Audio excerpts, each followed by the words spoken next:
በአንድ የሆስፒታል ክፍል ውስጥ በህመም የታሰረ የሀብታም ልጅ ትዕቢትና በገጠር ያደገች አንዲት ነርስ የማይበገር ጽናት ሲጋጩ ምን ሊፈጠር ይችላል? ሪካርዶ ሁሉንም ነገር በገንዘብ መግዛት እንደሚችል የሚያምን ነገር ግን የተሰበረው ልቡንና አካሉን መጠገን ያቃተው ወጣት እና ናና ከድህነት ጋር ታግላ በክብር የቆመች ነጭ ጋውን የለበሰች አንበሳ። በገንዘብና በስልጣን የታጀበው የሪካርዶ ቤተሰብ በናና ላይ የከፈተው ሴራ መጨረሻ ማንም ያልገመተው አይነት ሆነ። በክፍል 412 ውስጥ የነበረው ትዕቢተኛ ታካሚ ህመሙን ወደ ንዴት ቀይሮ የናናን ህይወት ሊያበላሸው ሲነሳ፣ እሷ ግን የመረጠችው መንገድ ሌላ ነበር። በዚህ ልብ አንጠልጣይ ታሪክ ውስጥ ትዕቢት በደግነት ሲሸነፍ፣ የቆረጠው አባት ልብ ሲለሰልስ እና ያልታሰቡ ሚስጥሮች ሲጋለጡ እናያለን። ለመሆኑ ትዕቢተኛው ሪካርዶ ከመውጣቱ በፊት በናና ፊት የተንበረከከው ለምንድን ነው? ሆስፒታሉን ያስጨነቀው ያ ትልቅ ውሳኔስ እንዴት ተቀለበሰ? አንዲት ነርስ ያንን ባለጸጋ ቤተሰብ ታሪክ ለዘላለም እንዴት ልትቀይረው ቻለች? ይህ ታሪክ ስለ መድኃኒት ብቻ አይደለም፣ ስለ ይቅርታ፣ ስለ እውነተኛ ማንነትና ስለ ከባድ ውሳኔዎችም ጭምር ነው። በስልጣንና በእውነት መካከል የሚደረገው ፍልሚያ በማን አሸናፊነት እንደሚጠናቀቅ ለማየት ይህን አስደናቂ ታሪክ እስከ መጨረሻው ተከታተሉት። ሰላም ውድ ቤተሰቦቻችን እንደምን አላችሁ? ዛሬም ቀደም ሲል እንደሰማችሁት በጣም ቆንጆ በሆነ ታሪክ ተመልሰን መጥተናል። ከመጀመራችን በፊት ከየት ሆናችሁ እንደምትከታተሉን ኮሜንት ላይ ጻፉልን። የሁላችሁንም ማወቅ እንፈልጋለን። ያላችሁበትን ሀገር አለም የከተማችሁን ስም እንዲሁም አሁን ይህንን ታሪክ እየሰማችሁ ባለበት ሰዓት በእናንተ ሀገር ሰዓት አቆጣጠር ስንት ሰዓት እንደሆነ ጻፉልን። ባላችሁበት የተከበረ ሰላምታችን ይድረሳችሁ። ሁልጊዜም ለምትሰጡን ሐሳብና አስተያየት ከልብ እናመሰግናለን። አንዲት የደግነት ተግባር የሰውን ህይወት ትለውጣለች ብላችሁ የምታምኑ ከሆነ ይህንን ቪዲዮ ላይክ አድርጋችሁ ጀምሩት። ምክንያቱም የእናንተ አንድ ላይክ ለቻናላችን እድገት ትልቅ ዋጋ አለው። እንደዚህ አይነት ታሪኮችን መስማት የምትወዱ ከሆነ ደግሞ ሰብስክራይብ በማድረግ ቤተሰባችንን ተቀላቀሉ። በየቀኑ የምንለቃቸው አዳዲስ ታሪኮች እንዳያመልጧችሁ የደወል ምልክቱን ተጫኑ። አሁን በቀጥታ ወደ ዛሬው አስደናቂ ታሪካችን እንመለስ። በዚያ ጧት በደቡባዊ ሆስፒታል የሚገኘው ክፍል 412 ቀድሞውኑ 4 ነርሶችን አስለቅሶ ነበር። በ3 ቀናት ውስጥ 4 ነርሶች። የመጨረሻዋ ነርስ በታካሚው በተወረወረባት የፓሽን ፍሬ ጭማቂ የቆሸሸውን የደንብ ልብስ ለብሳ ኮሪደሩን እየሮጠች ወጣ በቀጥታ ወደ 3ኛው ፎቅ መታጠቢያ ቤት አመራች። ከዚያ በኋላ በዚያ የሥራ ፈረቃ ማንም አላያትም። የታካሚው ስም ሪካርዶ ዱዋርቴ ካስቴሎ ይባላል። የ34 ዓመት ወጣት ሲሆን በማርሃናው ትልቁ የአኩሪ አተር ስብስብ ወራሽ፣ የ3 እርሻዎች፣ የ2 ሄሊኮፕተሮች፣ በባህር ዳርቻው የሚገኝ አንድ የፈጣን ጀልባና የሳኦ ሉዊስ የባህር እይታ ያለው አንድ ዱፕሌክስ አፓርታማ ባለቤት ነው። እና በዚያ ቅጽበት በቀኝ ቁርጭምጭሚቱ ስብራትና እንደ ፓንታናል ግዙፍ በሆነ ኩራት በሆስፒታል አልጋ ላይ ታስሮ እርሱ በከተማ ውስጥ በጣም የማይታገስ ሰው ነበር። ይህ የግል ሆስፒታል ነው ወይስ እስር ቤት? የቁርስ ትሪው በየ2 ደቂቃ ዘግይቶ ሲመጣ ይጮሃል። በዚህ ክፍል ውስጥ በቀን 4800 ሃርሊዎችን እከፍላለሁ። 4800። ይህ እንደ ለማኝ መታየትን አይጨምርም። ገብታ የነበረችው ነርስ ጋብሪኤላ የ6 ዓመት የሥራ ልምድና የጽኑ ሕክምና ክትትል ስፔሻላይዜሽን አላት። ትሪውን በጠረጴዛው ላይ አስቀምጣ ምንም ቃል ሳትናገር ወጣች። ተመልሳም አልመጣችም። የነርሶቹ አስተባባሪ የ62 ዓመቱ ነጭ ሙስታሽና እንደ ቅዱሳን ያለ ትዕግስት ያለው ሴንሆር አልቤርቶ የተባለ ሰው ለረጅም ጊዜ በክፍሉ በር ላይ ቆመ። አልጋውን ተመለከተ። በግድግዳው ላይ የሚፈሰውን የፓሽን ፍሬ ጭማቂ አየ። በጥልቀት ተነፈሰ። አቶ ሪካርዶ አለ በደረቅ ወንዝ እንደሚፈስ ውሃ ባለ ረጋ ያለ ድምጽ። ይህ በ3 ቀናት ውስጥ ያባረሩት 4ኛ ባለሙያ ነው። አባረርኩ እንዴ? ሪካርዶ ያለ ደስታ ሳቀ። እነሱ በገዛ ፍቃዳቸው ነው የወጡት። እኔ አላባረርኳቸውም። ያ ደግሞ ድክመት ነው ጌታዬ። በሙሉ አክብሮት ግን የትኛውም ባለሙያ እንዲበደል አይፈልግም። ተበደሉ እንዴ? ቅንድቡን አነሳ። እኔ ጥራት ያለው ስራ ብቻ ነው የምፈልገው እና ጫናን መቋቋም ካልቻሉ የተሳሳተ ሙያ ላይ ናቸው ማለት ነው። ሴንሆር አልቤርቶ አልመለሰም። በሩን በቀስታ ዘጋውና በቀጥታ ወደ ሆስፒታሉ ዳይሬክተር ቢሮ ሄደ። ዶክተር ቢያትሪስ ሞሬራ የ50 ዓመት ሴት ሲሆኑ ቀይ የተቀባ አጭር ጸጉርና ትልልቅ ችግሮችን ሳይፈጥሩ ችግሮችን የመፍታት ልዩ ችሎታ ነበራቸው። ሴንሆር አልቤርቶ ሲገባ ወረቀቶችን እየፈረሙ ነበር። 4ኛዋ ነርስ አለ ምንም መግቢያ ሳይጠቀም። ለ2 ሰኮንዶች አይኖቿን ጨፈነች። ጋብርኤላ?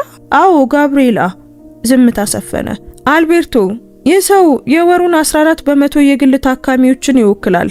የዱዋርቴ ቤተሰብ ከኛ ጋር ለ8 ዓመታት የድርጅት ውል አላቸው። አውቃለሁ ዶክተር፣ እና ቁርጭምጭሚቱ ድኖ ለመሄድ ደግሞ ገና 20 ቀናት ይቀሩታል። አውቃለሁ ዶክተር።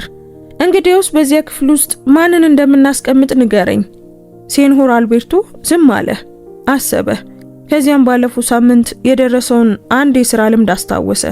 አንዲት አዲስ ወጣት በቅርቡ የተቀጠረች ገና የመጀመሪያውን ይፋዊ የሥራ ፈረቋን ያልጀመረች ከማራናሃው ገጠር የመጣች የአጣቢ ልጅ ከፌደራል ዩኒቨርሲቲ በክፍሏ ከፍተኛ ውጤት ተመርቃ የወጣች እና በሥራ ልምዷ ላይ ትኩረት የሚስብ ማስታወሻ ያለባት። አባቴን ለ2 ዓመታት በካንሰር ሕክምና ወቅት ብቻዬን ተንከባክቤዋለሁ። ትዕግስት ድክመት ሳይሆን አብዛኛው ሰው የሌለው ጥንካሬ መሆኑን ተምሬያለሁ። አንዲት ወጣት አለች አለ በቀስታ። ማሪያና ሲልቫ፣ ናና። ባለፈው ሳምንት ነው የመጣችው። አስቸጋሪ ታካሚዎችን የመያዝ ልምድ እንዳላት ገልጻለች ሲል ሴንሆር አልቤርቶ መለሰ። እሷ ያደገችው በማንኛውም ነገር ተስፋ በማትቆርጥ ሴት እጅ ነው። ዶክተር ቢያትሪስ ለረጅም ጊዜ ተመለከቱት። ጥራት እፈልጋለሁ። ሴንሆር አልቤርቶ በበሩ ላይ ሲታይ ናና በካፌ ውስጥ ቡና እየጠጣች ነበር።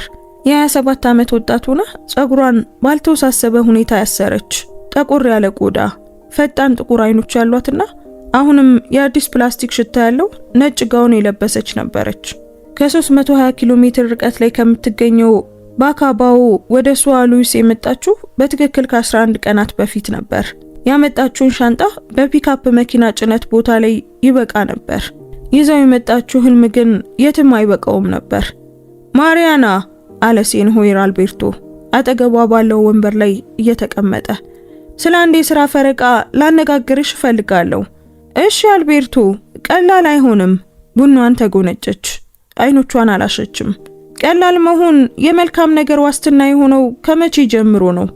ፈገግ ሊል ምንም አልቀረውም። ሁሉንም ነገር ነገራት። ግርግዳው ላይ ስላለው ጭማቂ፣ ስለ 4 ነርሶች፣ ስለ ቁርጭምጭሚቱ፣ ስለ 4800 የቀን ክፍያ፣ ኮሪደሩን እንደ ጢስ ስለሞላው ትዕቢት።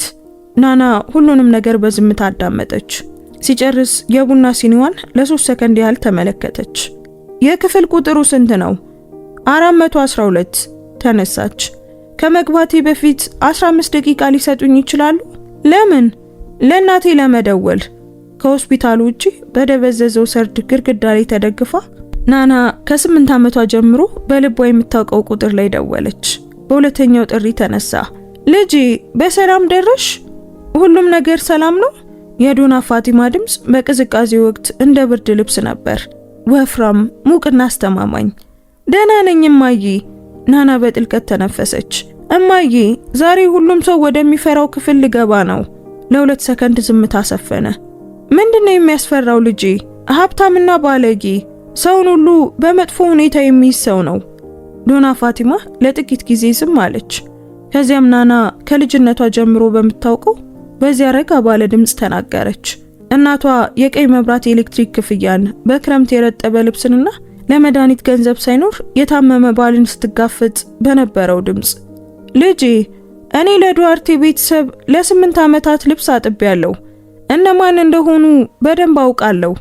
ናና አይኖቿን ከፈተች። እንዴት እናቴ? አንቺ የ10 ዓመት ልጅ እያለሽ በገጠር እርሻቸው ውስጥ አጥብ ነበር። የዚህ ወጣት አባትም እንደ ልጁ ተመሳሳይ ነበር፣ ምናልባትም ይብሳል። እና ታገሽው እማዬ? አዎ ታገስኩት። ለምን እንደሆነ ታውቂያለሽ? ለምን እማዬ? ምክንያቱም አንድ ቀን አንቺ እዚህ እንደምትደርሺ ያውቅ ስለነበር ነው። የዶና ፋቲማ ድምፅ የበለጠ ጠንካራ ሆነ። አሁን ደግሞ እዚያ ስለደረሽ ማንም እንዲያጠፋሽ አትፍቀጂ። ገንዘባቸውም ቢሆን፣ ጩኸታቸውም ቢሆን፣ የፓሽን ፍሬ ጭማቂያቸውም ቢሆን። ናና ሳታስበው ትንሽ ሳቀች። ስለ ጭማቂው ታሪክ ቀድሞውን አውቀሻል እማዬ? ሴንሆር አልቤርቶ ቀድሞ ደውሎልኝ ነበር አለች እናቷ፣ ሕይወቷን ባለፈው ሰው ደረቅ ቀልድ ስሜት። ናና ለጥቂት ጊዜ ቆመች። የሳኦ ሉዊስን ከባድ ሰማያዊ ሰማይ፣ በእግረኛ መንገድ ላይ የሚታየውን የህዳር ፀሐይ ተመለከተች። ስለ አባቷ አሰበች። ለ2 ዓመታት ያህል ስትንከባከበው በነበረባቸው ጊዜያት እንቅልፍ በሌላቸው ሌሊቶች በአንድ ሌሊት ውስጥ 3 ጊዜ ሳታማርር በተቀያየሩ አልጋ ልብሶች እሷ በሻማ ብርሃን ስታጠና እናቷ ለዱዋርቴ ቤተሰብ ልብስ ስታጥብ የነበረውን አሰበች። በረጅሙ ተነፈሰች። እሺ እማዬ እገባለሁ። ከእግዚአብሔር ጋር ሂጂ ልጄ። እማዬ አንቺም ከኔ ጋር ትሆኛለሽ አይደል? ሁልጊዜም አለች ዶና ፋቲማ። ሁልጊዜም ካንቺ ጋር ነኝ ልጄ። ናና ስልኩን ዘጋች። ጋውኗን አስተካከለች። ጸጉሯን አስራ ወደ ደቡባዊ ሆስፒታል በጠንካራ እርምጃ ወደፊት እያየች ገባች። በክፍል 412 ውስጥ ሪካርዶ ዱዋርቴ ካስቴሎ አሁንም የፓሽን ፍሬና የቁጣ ሽታ ይሸተው ነበር። ማን እየመጣ እንደሆነ ገና አላወቀም ነበር። ነገር ግን ሊያውቅ ጥቂት ቀርቶታል እና ያንን በር ስትከፍት የተፈጠረው ነገር ሁለቱንም ባልተጠበቀ መንገድ ለዘላለም ይለውጣቸዋል። የክፍል 412 በር ያለምንም ስርዓት ተከፈተ። ናና አዲስ ትሪ ይዛ ወደ ውስጥ ገባች። ወተት ያለው ቡና፣ ቅቤ ያለው ዳቦ፣ አንድ ሙዝና አንድ ብርጭቆ ውሃ፣ ቀላል ያላስፈላጊ ጌጣጌጥ። ሪካርዶ የመላው ዓለም ብርሃን እንደሚረብሸው ሁሉ እጁን ባይኖቹ ላይ አድርጎ ተኝቶ ነበር። ክፍሉ የጸረ ተባይና የመጥፎ ስሜት ሽታ ይሸት ነበር። ግድግዳው ላይ አሁንም የጭማቂው ቢጫ ነጠብጣብ ነበር። ናና ትሪውን በጎን ጠረጴዛ ላይ ያለ ከፍተኛ ድምጽ፣ ያለ ጥድፊያ፣ ያለ ፍርሃት በትክክለኛነት አስቀመጠች። ሪካርዶ እጁን ከፊቱ ላይ አንስቶ ተመለከታት። እሷም መለሰችለት። ለ4 ሰከንድ ያህል አንዳቸውም አልተነጋገሩም። ሌላኛዋ መጣች ደግሞ አለ ሰዎችን እንደሚጣል ዕቃ እንደሚመድብ ሰው ባለ ድምጽ። ማሪያና ሲልቫ ነኝ። ናና ስትል መለሰችለት። ናና ብለህ ልትጠራኝ ትችላለህ። ስምሽን መማር አያስፈልገኝም። ሌሎቹ እዚህ ብዙም አልቆዩም እና አንቺም አትቆይም። ናና አይኖቿን አላሸችም። ኦ እንግዲያውስ ዛሬ የተለየ ይሆናል አለች። እሱ ቅሬታ ከማቅረቡ በፊት በትራስ ላይ ያለውን ጀርባውን በሁለት ፈጣንና ቀልጣፋ እንቅስቃሴዎች አስተካከለች። ሙቀቱን ፈተሸች። በሕክምና ማስታወሻው ላይ ሁሉንም ከ40 ሰከንድ ባነሰ ጊዜ ውስጥ መዘገበች። ሪካርዶ የንቀቱ መታወቂያ በሆነው ከፍ ባለ ቅንድቡ እየተመለከታት ነበር። እዚህ አዲስ ነሽ እንዴ? ባለፈው ሳምንት ነው የመጣሁት እና ከገጠር ነው የመጣሽው? ከባካባው ሳቅ ያልሆነ ድምጽ አሰማ። ይልቁኑ በፍርድ የተሞላ ትንፋሽ ነበር። ባካባው ሲል ቃሉ መጥፎ ጣም እንዳለው ሁሉ ደገመው። ናና በማስታወሻው ላይ ሌላ ነገር ጻፈችና አልመለሰችም። የመጀመሪያዎቹ 2 ሰዓታት ዝምተኛ ጦርነት ነበሩ። ሪካርዶ ትራሱ 3 ጊዜ እንዲቀየር ጠየቀ። ቡናው እየተነነ እየታየ ቀዝቃዛ ነው አለ። መጋረጃው ብዙ ብርሃን ያስገባል ብሎ አማረረ። ከዚያ በኋላ ክፍሉ ጨለመ ብሎ እንዲከፈት ጠየቀ። ናና ሁሉንም ነገር ያለ አስተያየት ያለ ትንፋሽ በሌሎቹ ላይ ለማየት የለመደው ያ ሰማዕትነት የሚመስል እይታ ሳይታይበት አደረገች። ዝም ብላ አደረገችው ያለምንም ስሜት መለወጥ። በ3ኛው ሰዓት ሌላ ዘዴ ሞከረ። ለመሆኑ አባቴ ማን እንደሆነ ታውቂያለሽ? አውቃለሁ አለች የሴረም መያዣውን እያስተካከለች። ዝም አለ። ይህንን አልጠበቀም ነበር። እና አሁንም እዚህ ነሽ? አንድ ሰው እዚህ መሆን አለበት።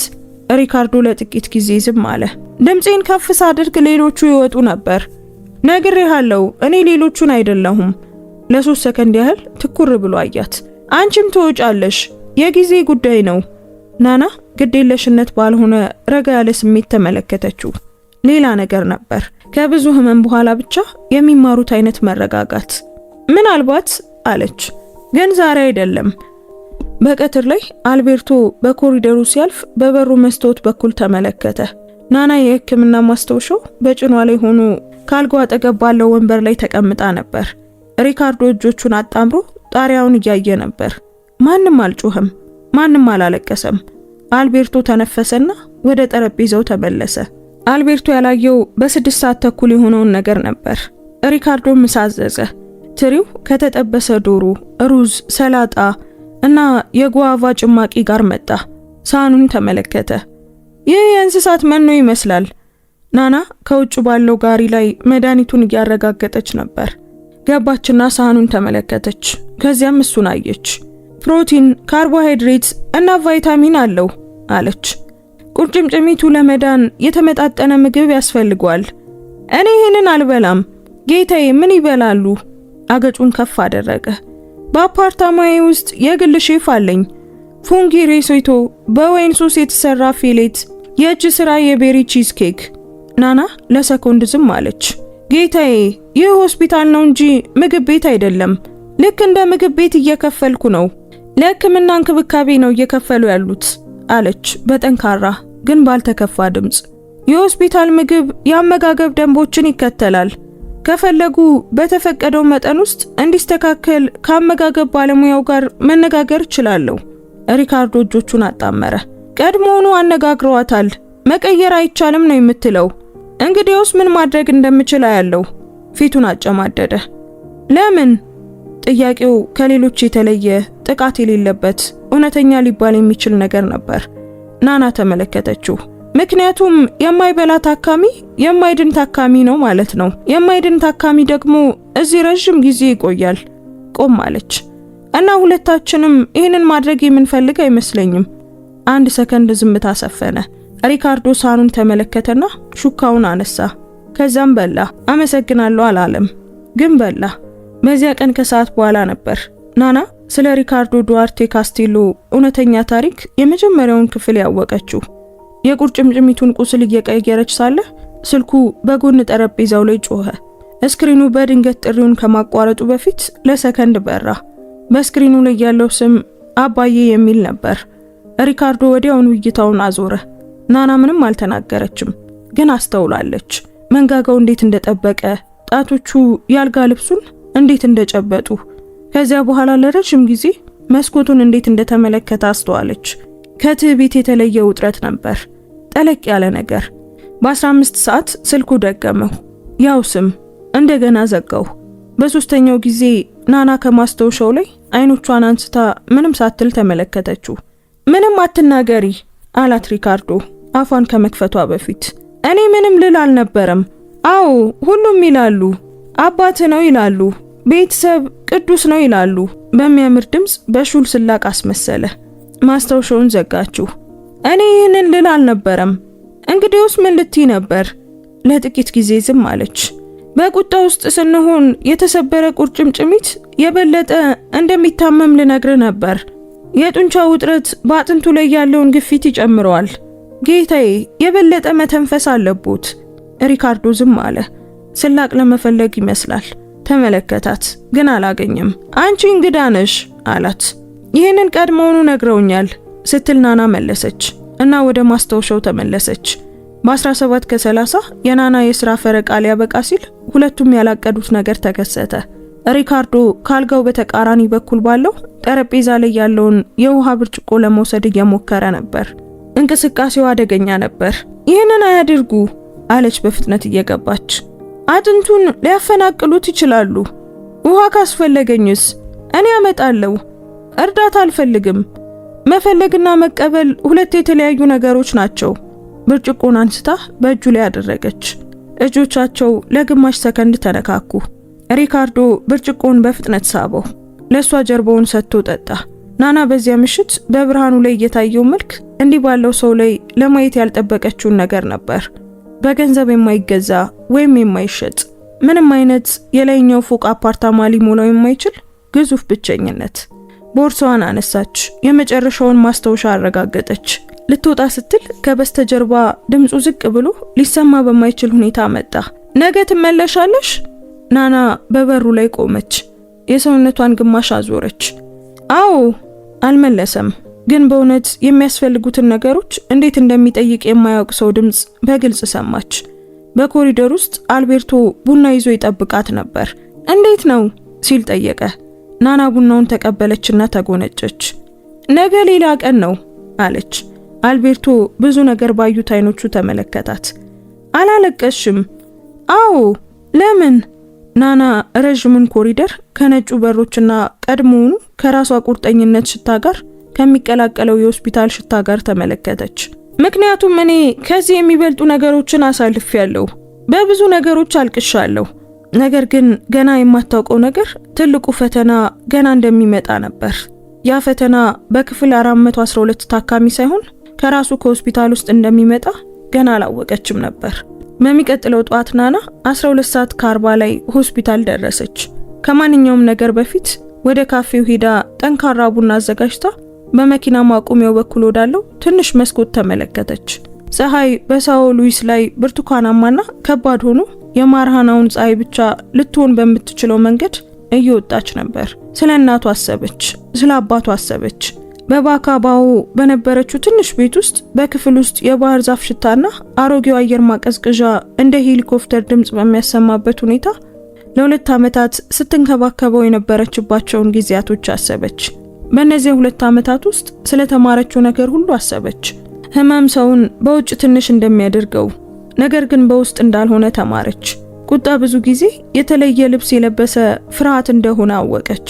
በጣም የሚጮኸው በጣም ዝምታ የሚያስፈልገው እንደሆነ። ቡናዋን ጨረሰች። ጋውኗን አስተካከለችና ወደ ክፍል 412 ሄደች። ሪካርዶ ነቅቶ ነበር። ይህ የመጀመሪያው አስገራሚ ነገር ነበር። ጠዋት 12:50 እና እርሱ ቁርጭምጭሚቱን በኦርቶፔዲክ ትራስ ላይ ተደግፎ አልጋው ላይ ተቀምጦ ስልክ ሳይዝ ቴሌቪዥንም ሳይከፍት ዝም ብሎ መስኮቱን እያየ ነበር። ናና በቀስታ ገባች። እንደምን አደሩ አለች። አስፈላጊ ምልክቶችን ፈተሸች። የደም ግፊት ጥሩ፣ ሙቀት መደበኛ፣ ቁርጭምጭሚቱ ከትላንትናው ይልቅ እብጠቱ ቀንሷል። አሁን እንዴት ኖት? ተሽሎታል? አለች በማስታወሻው ላይ እየጻፈች። አይመስልም። ህመም ከኢንፍላሜሽን የተለየ ነው። እብጠቱ ቀንሷል። ይህ ደግሞ እድገት ነው። ዝም አለ። ናና ስራዋን ቀጠለች። ከዚያም ሳይመለከታት አይኖቹ አሁንም መስኮቱ ላይ እንዳሉ ተናገረ። ቁርጭምጭሚቴን ለምን እንደተሰበርኩ ታውቂያለሽ? ለሰከንድ ቆም አለች። ከደረጃ ላይ መውደቅ። አዎ። ፊቱን ወደሱ አዞረ። ግን ማስታወሻው በየትኛው ደረጃ ላይ እንደሆነ አይናገርም። ናና ጠበቀች። እሱም ደግሞ እንደምትጠይቅ ወይም እንደማትጠይቅ ለመፈተን ጠበቀ። አልጠየቀችውም። ዝም ብላ በእነዚያ ጥቁርና ታጋሽ አይኖቿ ተመለከተችው እና በትክክል ይህ እንዲናገር አደረገው። በእርሻው ላይ ነበር አለ ሪካርዶ። በዱዋርቴ እርሻ በማርሃናው ገጠር። ቆም አለ። ከ4 ዓመታት በኋላ ለመጀመሪያ ጊዜ ወደዚያ ሄጄ ነበር። ናና በፍጹም ሳትንቀሳቀስ ቀረች። የጎተራው የእንጨት ደረጃ ያው ሁል ጊዜ ያለው ነበር። ቁርጭምጭሚቱን ተመለከተ። በውስጥ የበሰበሰ ነበር። ማንም አልፈተሸውም፣ ማንም አላደሰውም። ለጥገና የተመደበውን ገንዘብ የጥገና ኃላፊው ገበሬ ይዞት ጠፍቶ ነበር። ወደ እርሻው ከሄዱ ምን ያህል ጊዜ ሆነኝ ነበር ያሉት? 4 ዓመታት። ለምን? ረጅም ዝምታ ሰፈነ። ምክንያቱም የወንድሜ እርሻ ስለነበር ነው። ወንድሜ ከ4 ዓመት በፊት ነው የሞተው። ክፍሉ በተለየ ሁኔታ ዝም አለ። የመጥፎ ስሜት ዝምታ አልነበረም። ሌላ አይነት ዝምታ ነበር፣ የሚከብድ አይነት። ናና የሕክምና ማስታወሻውን በቀስታ በጎን ጠረጴዛ ላይ ያስቀመጠች። አዝናለሁ አለች። ይህ የሥራ ስነ ስርዓት አልነበረም፣ እውነተኛ ነበር። ሪካርዶ የንግግሯን ቅንነት ለመመዘን እንደሚሞክር ሁሉ ተመለከታት። ከዚያም እይታውን አዞረ። ሁሉም ሰው ያዝናል አለ እና ሁሉም ሰው በተመሳሳይ ሁኔታ መኖሩን ይቀጥላል። በጠዋቱ ሂደት ውስጥ ስብርባሪዎቹ እየታዩ መጡ። በእርግጥ በአንድ ጊዜ አልነበረም፣ የተቀናጀም አልነበረም። የወጥ ቤት ወለል ላይ እንደወደቁ የሸክላ ስብርባሪዎች ወጡ። አንዱ እዚህ፣ አንዱ ደግሞ እዛ። ወንድሙ ራፋኤል ይባል ነበር። በ2 ዓመት ያንሰዋል። የአባቱ ተወዳጅ፣ የቤተሰቡ ልብ፣ ኦፊሻላዊ ወራሽ። እንዲህ ያለ ነገር ካለ ራፋኤል ከእርሻ ወደ ሳኦ ሉዊስ ሲመለስ በገጠር አውራ ጎዳና ላይ በመኪና አደጋ ነበር የሞተው። ኃይለኛ ዝናብ፣ ምልክት የሌለው መንገድ፣ መብራት የሌለው የጭነት መኪና። ሪካርዶ በዚያ ምሽት በሳኦ ፖሎ የንግድ ስብሰባ ላይ ነበር። ለቀብር ስነ ስርዓቱ እንኳን አልደረሰም። አባቱ ፈጽሞ ይቅር አላለውም። ወይም ምናልባት አባቱ ምንም ማለት አያስፈልገውም ነበር። በመካከላቸው ያለው ዝምታ ለ4 ዓመታት ሁሉንም ነገር ይናገር ነበር። ጌታዬ ወደ እርሻው ለምን ሄዱ?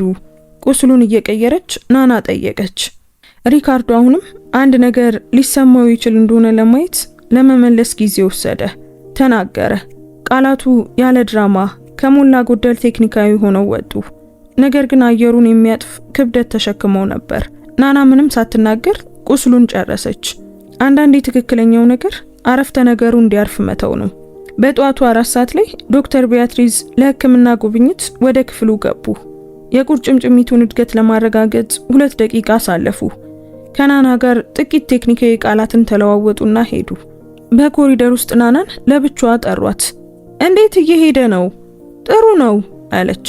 ዛሬ ምንም አልወረወረም? ዶክተር ቢያትሪስ ቅንድባቸውን አነሱ። ተአምር ነው። ተአምር አይደለም አለች። ማዳመጥ ነው። ዶክተሯ ለጥቂት ጊዜ ተመለከቷት። ማሪያና፣ እኔ ስለ አንድ ነገር ላስጠነቅቅሽ እፈልጋለሁ። ድምጻቸውን ዝቅ አደረጉ። አባቱ ዛሬ ጧት ደውሎልኝ ነበር። አደሊኖ ዱዋርቴ። ናና ዝም አለች። ልጁ በሳኦ ፖሎ ወደሚገኝ የግል ክሊኒክ እንዲዘዋወር ይፈልጋል። በመልሶ ማቋቋም ላይ የተካነ ክሊኒክ፣ የግል ክፍሎች፣ ልዩ ቡድን እና ዕለታዊ ፊዚዮቴራፒ። መቼ ነው መዝጋት የሚፈልጉት? በዚህ ሳምንት። ናና በደረቷ ላይ አንድ ነገር ሲወጠር ተሰማት። ገና ምን እንደሆነ በእርግጥ በደንብ አላወቀችውም። ሪካርዶ አውቋል? ገና ነው፣ አላወቀም። ዶክተር ቢያትሪስ በቀጥታ ተመለከቷት። እና ሌላም ነገር አለ። አደሊኖ ዱዋርቴ ከቡድኑ አባላት መካከል ማንም ሰው እሱ ራሱ ከመናገሩ በፊት ስለዚህ ዝውውር ለታካሚው እንዳይናገር በተለይ ጠይቀዋል። ለምን? ስለሱ አላብራሩም። ዶክተሯ ቆም አሉ። ነገር ግን አደሊኖ ዱዋርቴ የ82 ዓመት ሰው ናቸው። ማሪያና እና ከልጃቸው ጋር ለ4 ዓመታት ያህል አልተነጋገሩም። በሁለቱ መካከል ኮሪደሩ ዝም አለ። ናና ተረዳች። ያ ዝውውር ስለ መልሶ ማቋቋም አልነበረም። ማለት ያለበትን እንዴት ማለት እንዳለበት የማያውቅ አባት ለመቅረብ ያደረገው ሙከራ ነበር። ወደ ክፍሉ ተመልሳ ናና ሪካርዶን ለሁለተኛ ጊዜ ብቻውን አንድ ነገር ላይ ለመድረስ ሲሞክር አገኘችው። በዚህ ጊዜ ከጠረጴዛው ጀርባ የወደቀው የስልክ ቻርጀር ነበር። እኔ አነሳለሁ አለች፣ እሱ የበለጠ ከመጠምዘዙ በፊት። ቻርጀሩን አነሳችና ስልኩን ሰካች። ሪካርዶ ተመለከተ። ሁሉንም ነገር ያለምንም ቅሬታ ታደርጊያለሽ አላት። ይህ አድናቆት አልነበረም፣ ምልከታ ነበር። ከሞላ ጎደል ጥርጣሬ። ማማረር የጌታዬን ህመም አያስወግድም፣ ስራዬንም አይፈታም። ሌሎቹ ያማርሩ ነበር፣ በቃላት ባይሆንም ግን ያማርሩ ነበር። እኔ እንደ ሌሎቹ አይደለሁም አለች በድጋሚ። ሪካርዶ እያያት ቆየ። ግን ለምን ነርሲንግ መረጥሽ? ጥያቄው ከቀደሙት የተለየ ያለ ንቀት ከሞላ ጎደል ተጋላጭ ሆኖ መጣ። አጠገቡ ካለው ወንበር ላይ ተቀመጠች። ምክንያቱም መደበኛ ምርመራ ማድረግ ነበረባት። በአባቴ ምክንያት ነው አለች። እሱ በዚህ ዘርፍ ላይ ነበር እንዴ? አይ እሱ ግንበኛ ነበር። ሳታነብ ማስታወሻውን ተመለከተች። እኔ የ22 ዓመት ልጅ እያለሁ ታመመ፣ ካንሰር፣ የ2 ዓመት ሕክምና። ሪካርዶ ዝም አለ። እና አንቺ ነሽ የተንከባከብሽው? እኔና እናቴ ነን። አይኖቿን አነሳች። እናቴ ጧት የሰው ልብስ ታጥብ ነበር፣ ከሰዓት ደግሞ እሱን ትንከባከብ ነበር። እኔ ጧት አጠና ነበር፣ ማታ ደግሞ እሱን ጠብቃለሁ እና ሕክምናው አልሰራም አለች ያለምንም ድራማ። ነገር ግን መጀመሪያ ላይ ይህንን አናውቅም ነበር። ካወቅን በኋላ በተመሳሳይ ሁኔታ መንከባከባችንን ቀጠልን። ዝምታ። ቆይ ለምን? ሪካርዶ ጠየቀ። በቀጥታ ተመለከተችው። ምክንያቱም ሰውን መንከባከብ ስለ ውጤቱ አይደለም፣ እዚያ ያለህ ለመሆን ስለምትመርጠው ነገር ነው። ሪካርዶ አሁንም አለመኖሩን ወዳላወቀው ቦታ አረፍተ ነገሩ እንዳረፈ ሁሉ በፍጹም ሳይንቀሳቀስ ቀረ። ፊቱን ወደ መስኮቱ አዞረ። ግን ጭንብሎ የተሰነጠቀበትን ትክክለኛ ቅጽበት አየች። ትንሽ ነው ግን ተሰንጥቋል። በ5 ሰዓት ተኩል ላይ የሪካርዶ ስልክ እንደገና ጮኸ። በዚህ ጊዜ ሪካርዶ ወዲያውኑ አልዘጋውም። ለሙሉ 5 ሰከንድ ስክሪኑን እያየ ቆየ። ናና ጀርባዋን ሰታ በጋሪው ላይ መድኃኒቶቹን እያረጋገጠች ነበር። ዞር አላለችም። ግን እሱ እንዲወስንና ዝምታዋ ቦታ እንዲሰጠው በፍጹም ዝምታ ውስጥ ነበረች። ስልኩ ለ5ኛ ጊዜ ጮኸ። 6ኛ ጊዜ። ሪካርዶ ዘጋው። ነገር ግን ስልኩን ጠረጴዛ ላይ ከመተው ይልቅ በእጁ ያዘው እና ከመጠን በላይ እንደሚከብድ ሁሉ በመዳፉ እንደያዘው ቆየ። ናና በዚያ ቀን ለምሳ የወጣችው በዚያ ክፍል ውስጥ ከተሰበረ ቁርጭምጭሚት የበለጠ ትልቅ ነገር እንዳለ በእርግጠኝነት አውቃ ነበር። እንዲሁም ጊዜው እያለቀ መሆኑን እርግጠኛ ነበረች። ምክንያቱም ከጀርባው ዝውውር እየታቀደ ነበር እና ለ4 ዓመታት ያልተነጋገሩት አባትና ልጅ። በሆስፒታል ውስጥ ሁለቱንም ነገሮች በአንድ ጊዜ የሚያውቅ ብቸኛው ሰው እሷ ነበረች። ከሰዓት በኋላ ወደ ክፍል 412 ገባች።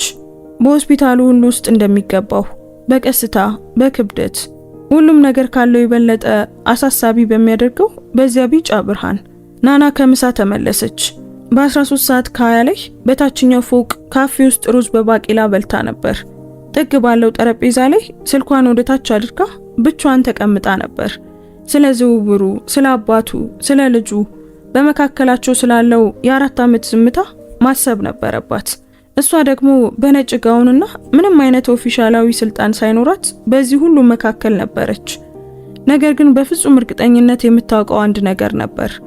የምንወዳቸውን ሰዎች በማጣት ያሳለፍነው ጊዜ መቼም እንደማይመለስ ስለኖረችው ታውቃለች። ወደ ክፍሉ ስትገባ ሪካርዶ የተለየ ነበር። ካሁን በኋላ በመስኮት ላይ አያይም ነበር። ስልኩ በእጁ ነበር። ስክሪኑ በርቶና ክፍት የሆነ መልእክት ነበር።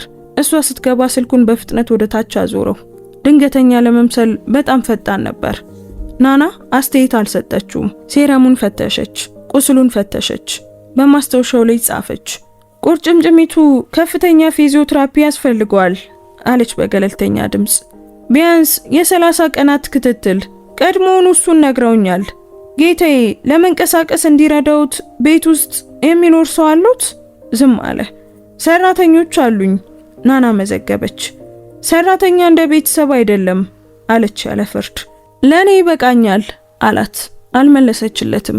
ነገር ግን አረፍተ ነገሩ በማራንሃው የበጋ ጧት እንደ እርጥበት በመካከላቸው ከበደ።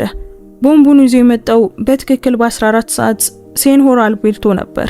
በጋውን ውስጥ መጥፎ ዜናን እንደተሸከመ ሰው ፊት ይዞ ወደ ክፍሉ ገባ።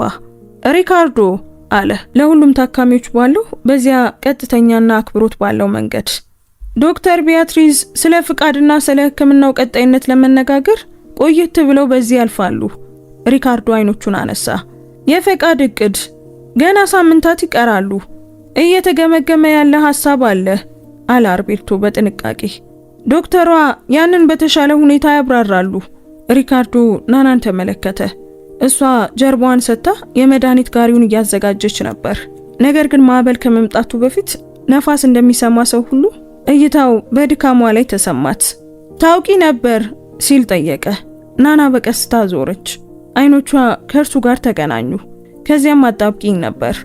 አስተያየት እንዳትሰጥ ታዛ ነበር።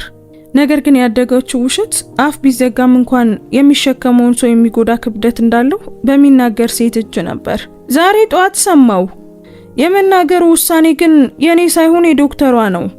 ሪካርዶ ለረጅም ጊዜ ተመለከታት። ግን ስለምን እንደሆነ ታውቂያለሽ? ጥያቄ አልነበረም። አውቃለሁ እና አትነግሪኝም? ያ የኔ ቦታ አይደለም። ግን አንድ ነገር ልነግርህ እችላለሁ። ጠበቀ። ምንም ቢሆን በቁጣ አትወስን እሺ? በረጋ ጭንቅላት ወስን። ሪካርዶ መንጋጋውን አጠበቀ። ፊቱን ወደ መስኮቱ አዞረና ለ40 ደቂቃዎች ያህል አልተናገረም። በ15 ሰዓት ላይ ዶክተር ቢያትሪዝ ወደ ክፍሉ ገቡ። ናና በኮሪደር ውስጥ ከውጭ ቆመች። ነገር ግን በሩ ሙሉ በሙሉ አልተዘጋም ነበር። አልሄደችም። ቢፈልጓት አጠገባቸው ለመሆን የሕክምና ማስታወሻን በጭኗ ላይ ይዛ እዚያው ቆመች።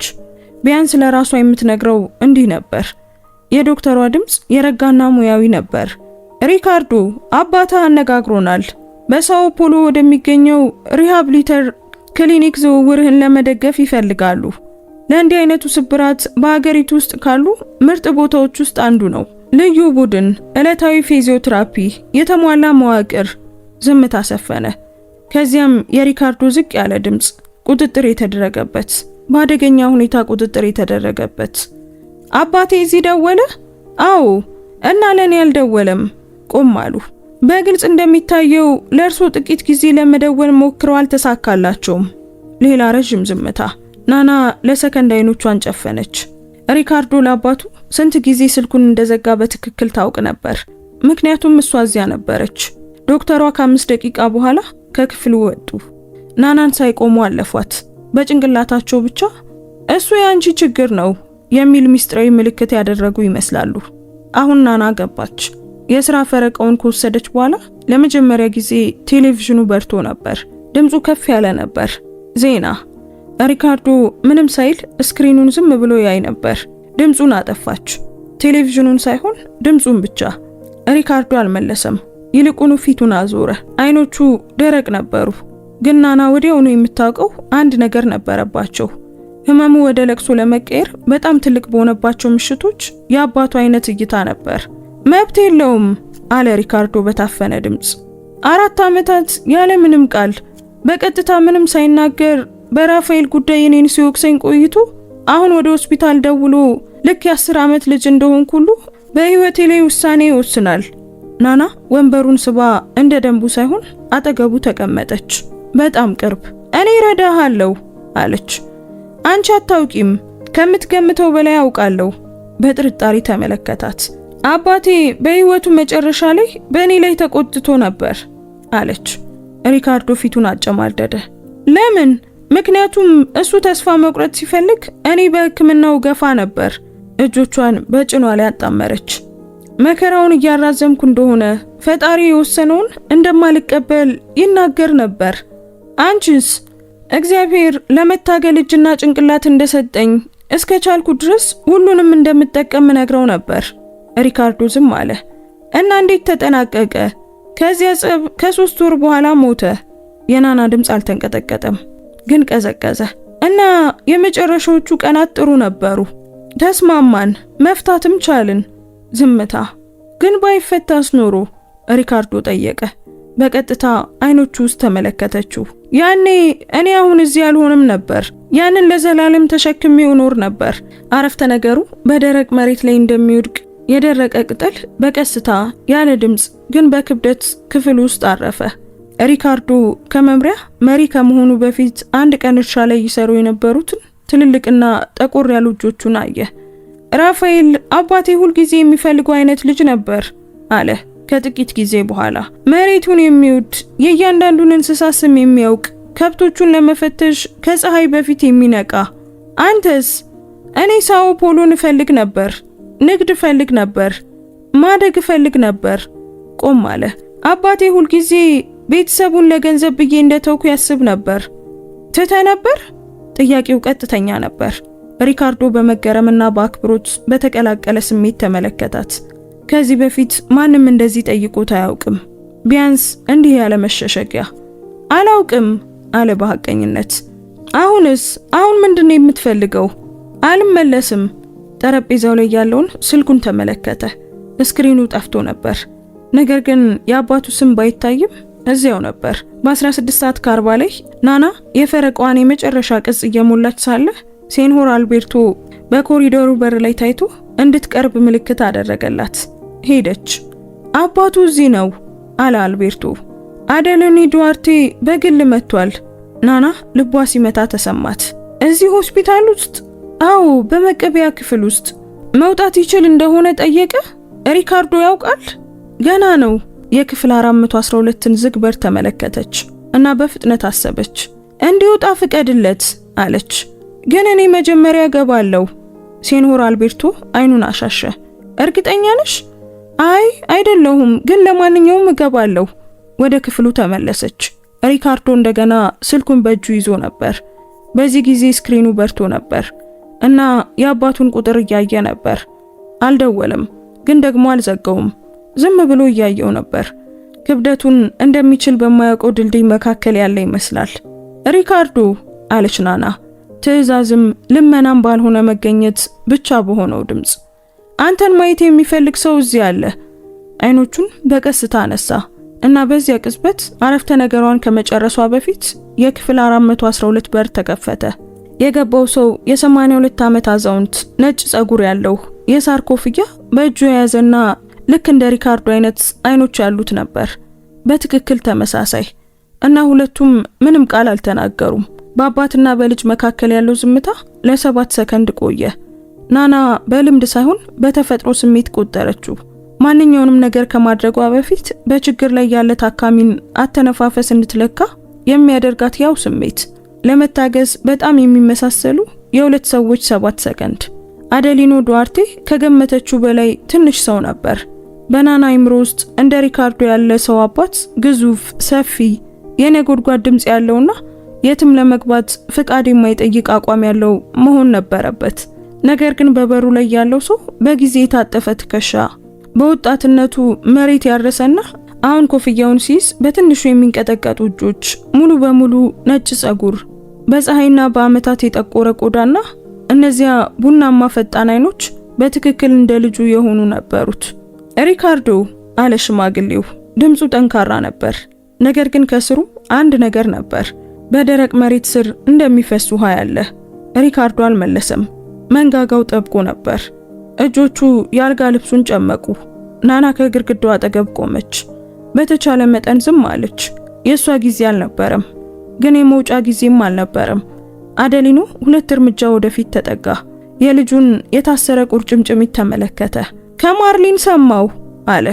ማርሊን የእርሻው አስተዳደር ስራ አስኪያጅ ነበረች። ናና ቆየት ብላ ታውቀዋለች። እዚህ ስትገባ ደወለችልኝ። ማርሊን ለማንም መደወል አልነበረባትም አለ ሪካርዶ። ማወቅ እንደምፈልግ ታውቅ ነበር። አንተ ምን እንደምትፈልግ አታውቅም።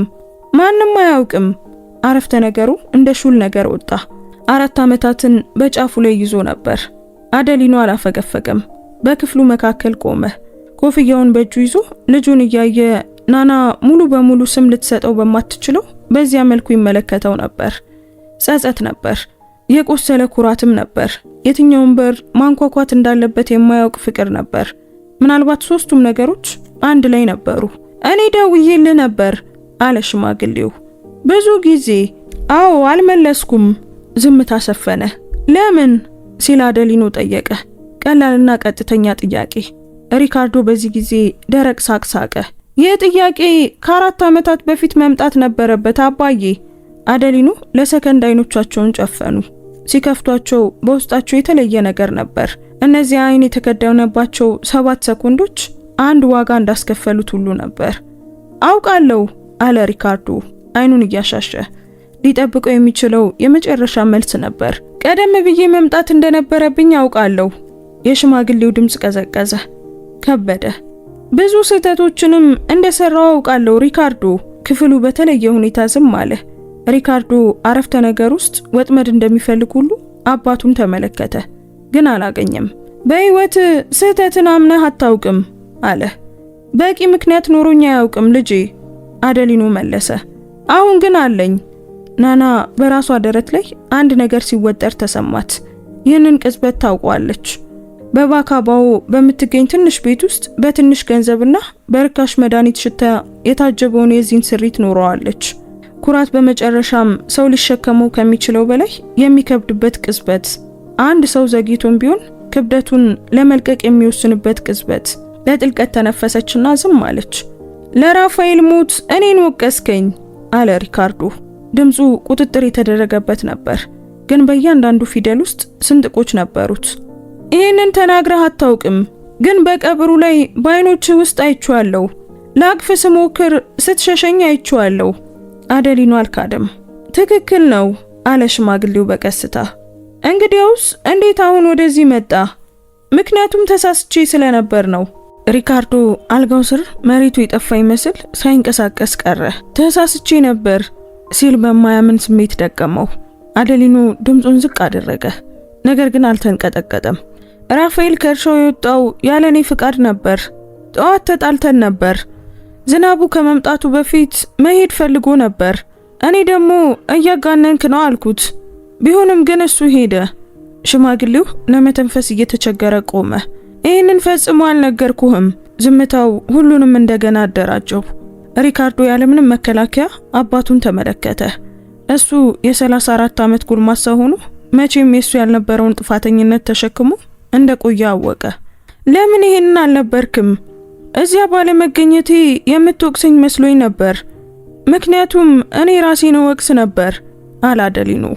በአንተ ውስጥ ራፋኤልን ከማየት ይልቅ መራቅ ይቀል ነበር። ሪካርዶ አይኖቹን ጨፈነ እና ናና ትከሻዎቹ ጥቂት ሚሊሜትሮች ዝቅ ሲሉ አየች። 4 ዓመታት ሙሉ መውጫ ሲፈልግ የነበረው ውጥረት። እሱን ትመስላለህ አደሊኖ በሚንቀጠቀጥ ድምፅ አመነ። እንቅስቃሴ፣ የፊት መቋጠር እና ያመኛል። በተመሳሳይ ሁኔታ ያረጋጋኛል። ናና እዚያ ያላት ቦታ እንዳበቃ ተረዳች። የሕክምና ማስታወሻውን ይዛ ወደ በሩ አመራች። እጀታው ላይ ስትደርስ የሪካርዶን ድምፅ ሰማች። ናና ዞር አለች። አመሰግናለሁ አላት ምክንያቱን ሳይገልጽ። እሷም በራሷ ምልክት ሰጥታ ወጣች። በኮሪደር ውስጥ አልቤርቶ ቡና ሰጣት። እንዴት ነበር ሲል ጠየቀ። ጥሩ ይመስለኛል ናና መለሰች። አንዳንዴ ትክክለኛው ነገር ይከሰታል፣ እኛ የምናውቀው ግን የምንረዳው በኋላ ላይ ነው። አልቤርቶ በጎን ተመለከታት። ማሪያና እዚህ ለ23 ዓመታት ሰርቻለሁ። አንቺ በሁለት ቀን ውስጥ ያደረግሽውን ማንም ሲያደርግ አላየሁም። ሁሉም ተስፋ በቆረጡበት ቦታ ደርሰሻል። ወደ ኋላም አላፈገፈግሽም። በችግር ውስጥ ያደገ ሰው እኮ ተስፋ መቁረጥን አይማርም በሹክሹክታ ተናገረች። ይህንን ገንዘብ ፈጽሞ ሊገዛው አይችልም። ከ30 ደቂቃ በኋላ አደሊኖ ኮፍያውን በእጁ ይዞና ከነጻነት ለቅሶ በቀላ አይኖች ከክፍል 412 ወጣ። ዓለምን በተሳሳተ መስፈሪያ እንደለካ በተረዳ ሰው እይታ ናና ፊት ቆመ። አዲሷ ነርስ አንቺ ነሽ? ሪካርዶ አንቺ እንደማትፈሪው ነግሮኛል። እኔ እሱን መፍራት ለማቆም ብዙ ዓመታት አስፈልጎኛል። መቼም ቢሆን ግን አይረፍድም ስትል መለሰች። አደሊኖ በራሱ ምልክት ሰጥቶ በቀላል እርምጃ ሄደ። ናና ወደ ክፍሉ ገባች። ሪካርዶ ጣሪያውን እያየ ነበር። ወደ ዝውውሩ አልሄድም አለ በድንገት። ሕክምናዬን እዚሁ ጨርሳለሁ። እሺ፣ ለዶክተር ቢያትሪስ አሳውቃለሁ። እንደሚመጣ ታውቂ ነበር? ሪካርዶ ጠየቀ። ሆስፒታል ውስጥ እንደነበረም ታውቂ ነበር፣ ግን አልነገርሽኝም። አልነገርኩህም፣ ምክንያቱም ብነግር ኖሮ ትዘጋጅ ነበር። አንዳንዴ በእውነት ምላሽ ለመስጠት በድንገት መያዝ አለብን። ሪካርዶ ለረጅም ጊዜ ትኩር ብሎ አያት። አንቺ በጣም የምትገርሚ ሰው ነሽ፣ ቀድሞውኑ ነግረውኛል ስትል ፈገግ አለች። ነገር ግን የናና ትልቁ ስጋት የዱዋርቴዎች ኩራት ሳይሆን ከዚያ ለዘላለም ሊያስወጣት በሚችል በዳይሬክተሮች ቢሮ የተወሰነ ነገር መሆኑን ገና አላወቀችም ነበር። የዳይሬክተሮች ቢሮ ሰው ሰራሽ ዝምታ የሰፈነበት ቦታ ነበር። ሁሉም ነገር የጀመረው ባለፈው ቀን የነርሶች አስተባባሪ የሆነችው ማሪያን ሶዛ ናናን ስትጠራት ነበር። ማሪያን ለመርዳት ሳይሆን ለመታዘብ ነበር የበለጠ ፈገግ የምትለው። በክፍል 412 ጥሩ እየሰራሽ ነው፣ ነገር ግን ከሰኞ ጀምሮ ወደ ክፍል 208 ትዘዋወሪያለሽ። ዳሌ ላይ ከቀዶ ጥገና በኋላ ክትትል የሚደረግበት ቦታ። ፓትሪሺያ ያንቺን ቦታ ትተካለች። ናና ደረቷ ሲታፈን ተሰማት። የክፍል 412 ታካሚ አስቸጋሪ ጸባይ አለው። ስነ ስርዓቱን አውቃለሁ ማሪያና አቋረጠቻት። በውጭ ደግነት ብታሳይም በውስጥ ግን በሩ የተዘጋ ነበር። የአሰራር ምክንያት ነው። ውሸት። ናና እውነትን የሚደብቅ ሰው ድምጽ መሆኑን አወቀች። በ18 ሰዓት ከ20 ላይ ሴንሆር አልቤርቶ በካፌ ውስጥ አገኛት። ማሪያን ዛሬ ጧት ስምሽን በዝርዝር ውስጥ አስገብቷለች። እሷ ከዱዋርቴዎች ጋር የቆየ ግንኙነት አላት። ሆስፒታሉ በገንዘብ የተደገፈው በእነሱ ነው። አደሊኖ ለዳይሬክተር ሄንሪኬ ደውሎ ልጁ እንዲዘዋወር ጠየቀ። አንዲት አዲስ ነርስ በታካሚው ስሜት ላይ ከመጠን በላይ ተጽዕኖ እያሳደረች እንደሆነ መጥቀሱን ገለጸላት። ይህንን አለ። ናና ደነገጠች። ዛሬ ግን ቡድኑን አመስግኗል። ነገር ግን የማሪያን የማሽከርከር ስራ ቀድሞውኑ ተጀምሯል። እሷ አታቆምም። በሚቀጥለው ጧት ናና በ12 ሰዓት ተኩል ደረሰች። በቀጥታ ወደ ክፍል 412 ሄደች። ከሰኞ ጀምሮ እዘዋወራለሁ አለች ለሪካርዶ ያለምንም መሸሸጊያ። ፓትሪሺያ ትረከባለች። ሪካርዶ መንጋጋውን አጠበቀ። ለምን? የቡድን ክፍፍል ነው ብለዋል። ነገር ግን ውሳኔዎቹ በሰነድ ላይ በማይታዩ ምክንያቶች እንደሚወሰኑ አውቃለሁ። አባቴ ነው ሪካርዶ ደመደመ። ይህ አይሆንም፣ በእኔ ምክንያት አትቀየሪም። እንደገና አይሆንም። አባቱ ከዓመታት በፊት ከመጠን በላይ ተጽዕኖ አላት በሚል በስልክ ጥሪ ያባረራትን ጎበዝ ጸሐፊ ታሪክ ነገራት። እናንተ ዝም አልክ? ናና ጠየቀች። የ30 ዓመት ልጅ ነበርኩ። እሱን የምፈልገው ይመስለኝ ነበር። አሁን ግን ትንሽ አድጌያለሁ። 34 ዓመቴ ነው። የተሰበረ ቁርጭምጭሚት አለኝ እና ሁሉንም ነገር በግልጽ ማየት እችላለሁ። በ3 ሰዓት ላይ ናና ወደ ዳይሬክተሩ ቢሮ ተጠራች። ከዳይሬክተሩ ሄንሪኬ ካስቴሎ ተመሳሳይ የአሰራር ምክንያቶች የሚሉ ሰበቦችን ሰማች። ሲጨርሱ እሷ ጣልቃ ገባች። አሁን ባለሙያ መቀየር የሕክምና ትስስሩንና ለሕክምና ያለውን ታዛዥነት ያበላሸዋል። ይህ ደግሞ በሰነድ ተመዝግቧል እና በሕክምና ማስታወሻው ላይም አለ። ሄንሪኬ መዘናት። ከተመረቅሽ ምን ያህል ጊዜ ሆነሽ? የቡድን አመራርን መገምገም የምትችይ ይመስልሻል? አይ አይደለም፣ እኔ ለታካሚው የሚበጀውን እገመግማለሁ። ያ ደግሞ ስራዬ ነው። የተወጠረ ዝምታ ሰፈነ። እንደገና እንገመግማለን። ሄንሪኬ ተሸፈነ። እስከ ሰኞ ድረስ ክትትልሽን ቀጥይ። ናና ምንም ነገር እንዳልተሸፈነ አውቃ ከዚያ ወጣች። በ4 ሰዓት ተኩል ላይ ወደ ክፍሉ ተመለሰች። ሪካርዶ በደመቁ አይኖች ስልኩን ይዞ ነበር። ምን ሆነ? ለአባቱ የላከውን መልእክት አሳያት። ሁሉንም ነገር የሚቀይሩ 3 መስመሮች።